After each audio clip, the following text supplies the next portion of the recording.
Went through limits on graphs, and then I gave you the graph ones today where you have to draw the graphs, which usually causes a lot of flustering, but that's okay. I'm all right with that. That's the point. But by the unit test, you can do it. And then we went through and we did limits algebraically. And then today we're going to talk about Newton's first principle, find the derivative that way, and the average rate of change. And then we have continuity left and limits to infinity. Oh, and intermediate values. Okay. So what I want you to do here is it says find the limit of the average rate of change. I would underline, highlight, star it, whatever. If you're ever asked for the average rate of change, not the rate of change, the average rate of change, that's literally grade 10 slope. You're asked for the average velocity, grade 10 slope. So it's the word average here. That means grade 10 slope. So that's y2 minus y1 over x2 minus x1. So whenever you're asked for the average, and rate of change is the change in your y's and the change in your x, which is a fancy way of saying slope, right?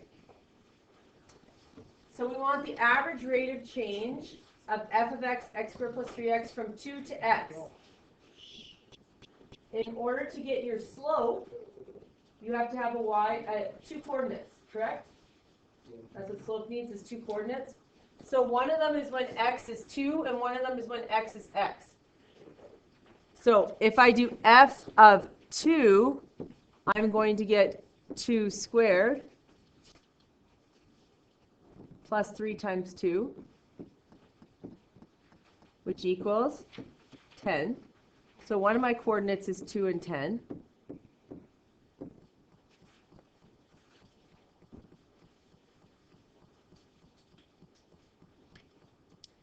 And then we're going to have f of x, which I can't plug anything into. And I get x squared plus 3 times x.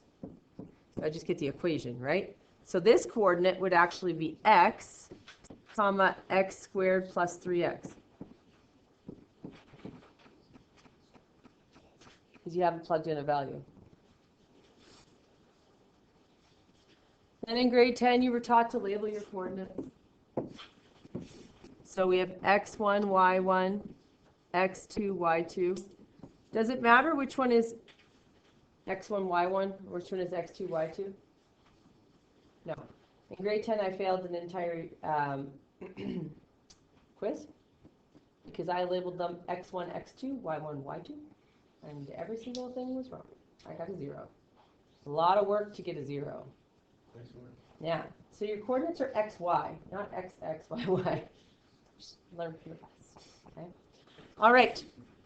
So our average rate of change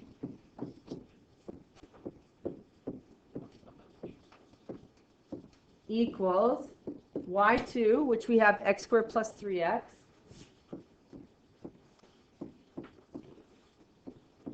minus y2 minus y1, and y1 is 10,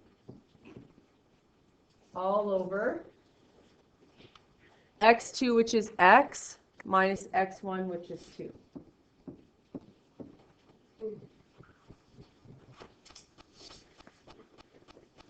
So we did y2 minus y1. This is our y2. This is our y1. x2 minus x1. Right? And they're labeled y2, x2, y1. So that would be it. That would be the average rate of change. B says find the limit as x approaches 2 of the average rate of change. So this is the average rate of change, and we want the limit as x approaches 2. So we want the limit as x approaches 2 of that average rate of change. So x squared plus 3x minus 10 over x minus 2. And we've talked about this. If I plug the 2 in, remember we always try direct substitution right away? If I plug the 2 in, I got problems, correct? I have a 0 in my denominator, yes? So we talked about this, that x minus 2 is your problem child. And we need to get that x minus 2 to go away. So what do you think we should do? Factor the numerator. So because I'm not plugging in, I'm not substituting, the limit still gets rewritten because it only drops off once you plug the 2 in for x. What multiplies to give me negative 10 and adds to give me 3. X.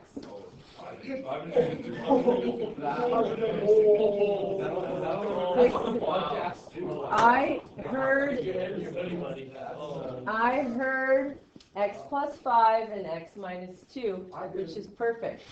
Get your ears checked, McCullough. All right. So the problem child cancels off, which means I have a removal discontinuity there, correct?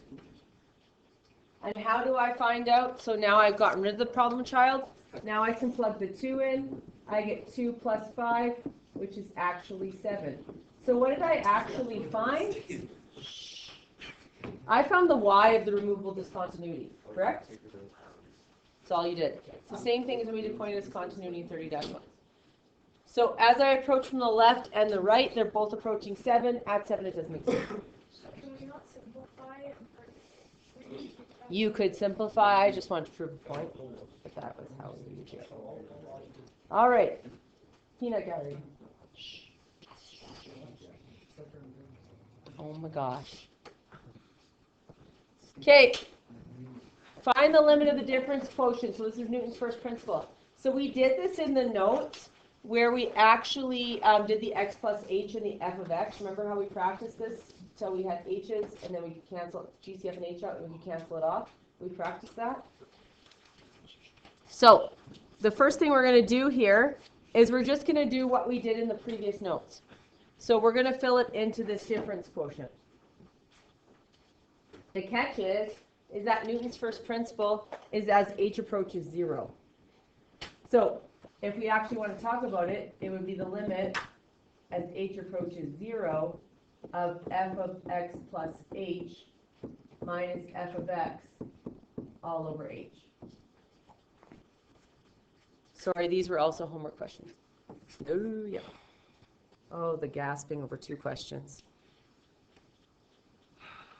All right. So for this one, we want to just do the difference quotient, not the limit as h approaches 0 yet. So we're going to do it in 2 steps.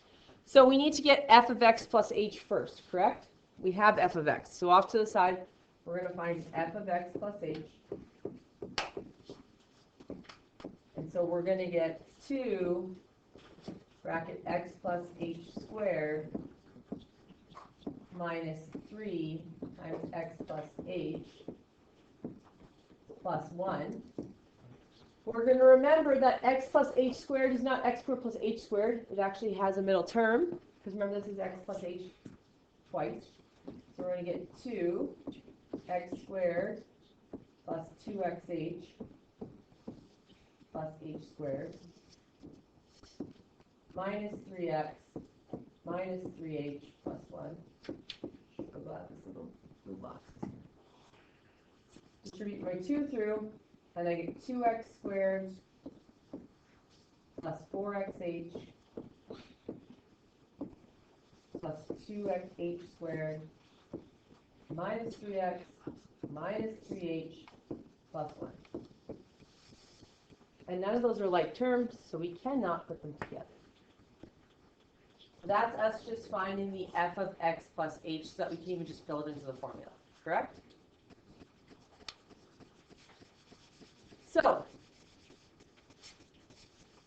f of x plus h equals that. So we're going to fill it into our formula. Our formula is f of x plus h minus f of x all over h. So we know our denominator has an h in it. Our numerator is f of x plus h, so it's that long thing.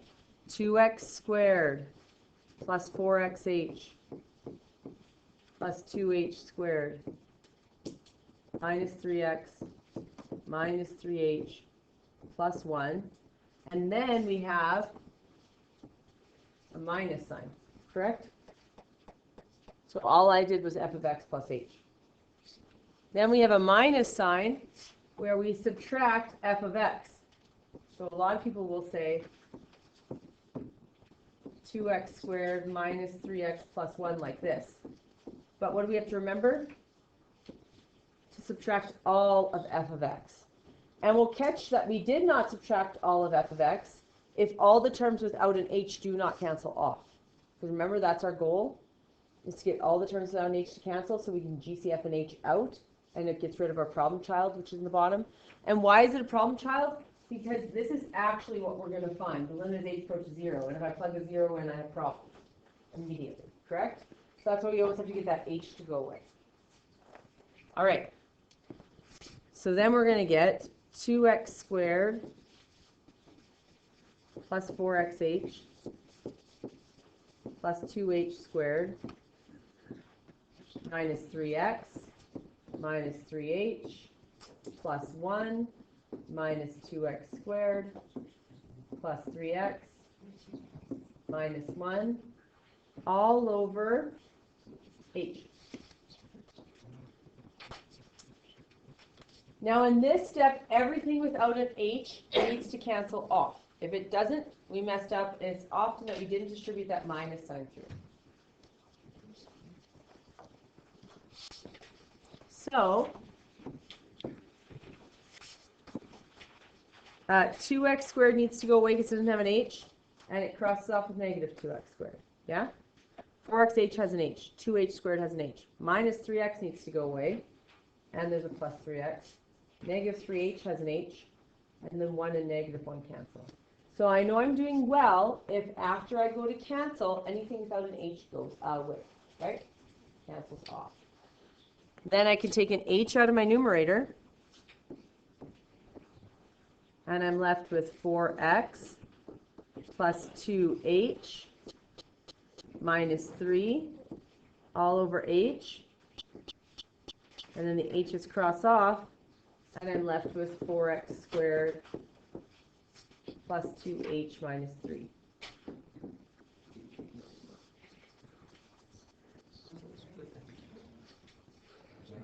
Now, I don't know. I really wanted it to be squared. All right. So the next one says, find the limit as h approaches 0 of the difference quotient. All that does is this exact same thing, but we would have the limit as h approaches 0 in front of that step. We agree? And we would have, now what people think is they put the limit here and then an equal sign. No, the equal sign needs to go in front. So this equals the limit as h approaches 0. Some people put an equal sign in the middle of this. You can't. This equals the limit as h approaches 0. So this is just doing b. Then this would equal the limit as h approaches 0. And then once my problem child is gone, what can I do? Sub in. 0 for what? H. So the x is going to stay. We agree? So in this step, I would end up not having 4x plus 2h minus 3. I would have 4x. Thank you. Plus 2 times 0 minus 3. So I get 4x minus 3.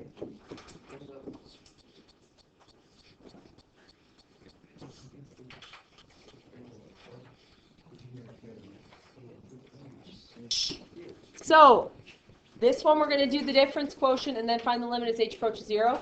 I'm actually going to do them together. So I'm going to bypass a. I'm going to do when the limit as h approaches 0. And I'm going to bypass this so that I have the space to do this question. Okay.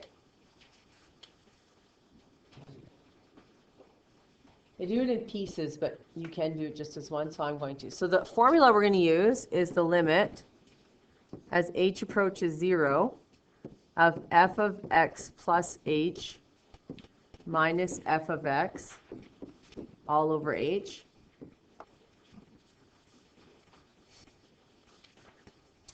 All right. So once again, we have f of x. We just have to find f of x plus h first.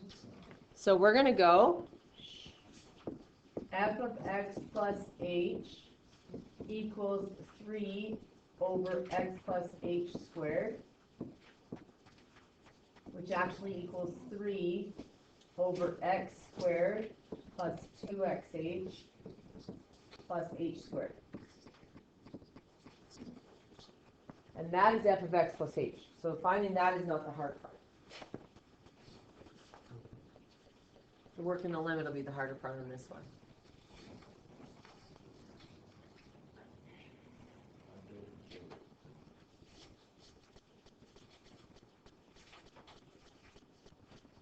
We just plugged in x plus h.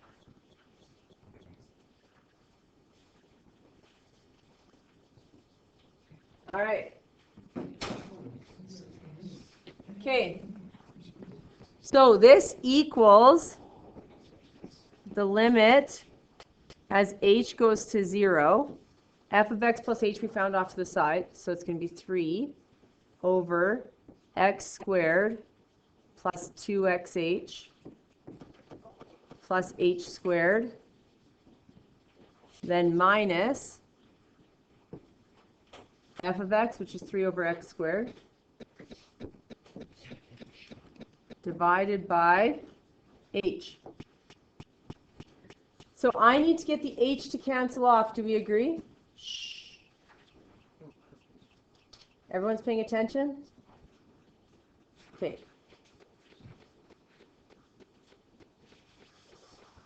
So I need to get the h to cancel. Yes? All right. The only way I can do this is that numerator is 2 pieces. Remember, you can only get the h to cancel off. You'll divide by h, which is multiplying by 1 over h. But you can't flip a fraction until you actually have a full fraction on the top. So I could have, instead of writing it like this, I could write it like this so I don't have stacked fractions. I could go divided by h. This is the numerator. This is the denominator. Correct? I can't go multiply by, this is technically h over 1. I can't go multiply by 1 over h until that numerator is a full fraction. How do I make that numerator full fraction? How do you subtract fractions? Common denominators. So it's going to get really nice looking. So we're going to multiply this side by x squared. That's not the problematic one. And we're going to multiply this one by x squared plus 2xh plus h squared. The great thing is you do not need to distribute the denominator. Leave it be the 2 side by side.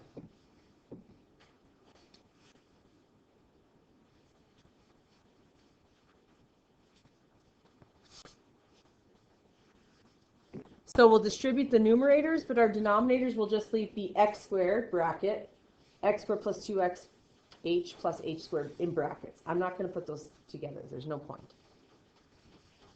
So I will distribute the numerator, though. So I'm going to get, limit as h approaches 0. I'm going to get 3x squared in the numerator.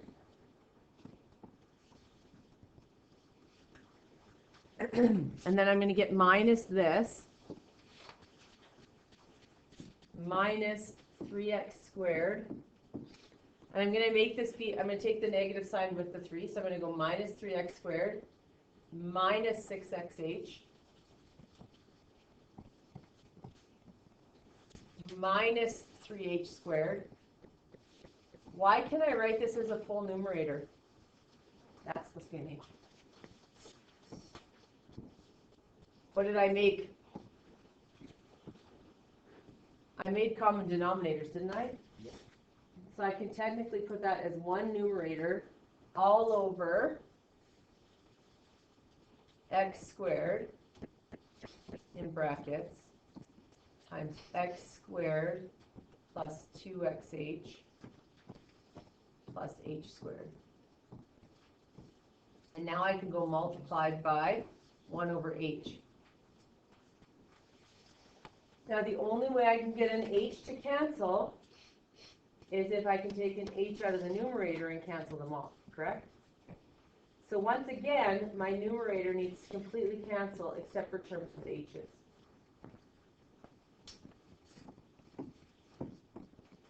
So 3x squared and minus 3x squared cancel. I'm left with things with h's. So I can go equals the limit, and the limit keeps coming along until I get my problem child, the h, to cancel off. So that limit keeps being rewritten. In the top, I'm going to take an h out in the numerator. I'm going to be left with negative 6x minus 3h all over x squared times x squared plus 2xh plus h squared times 1 over h. The h's cancel, and then in my next step I can plug in 0. So the problem child is gone. I can plug a 0 in now for h, and the moment I substitute in the 0, I don't need the limit. Correct? The limit tells me h is 0, but the moment I put 0 in, I don't need the limit as h approaches 0. So I'm going to get negative 6x minus 3 times 0 over x squared times x squared plus 2x times 0 plus 0 squared. So that's gone, that's gone, that's gone. I'm left with negative 6x over x to the 4. This cancels off this because it's a monomial. So I'm left with negative 6 over x cubed.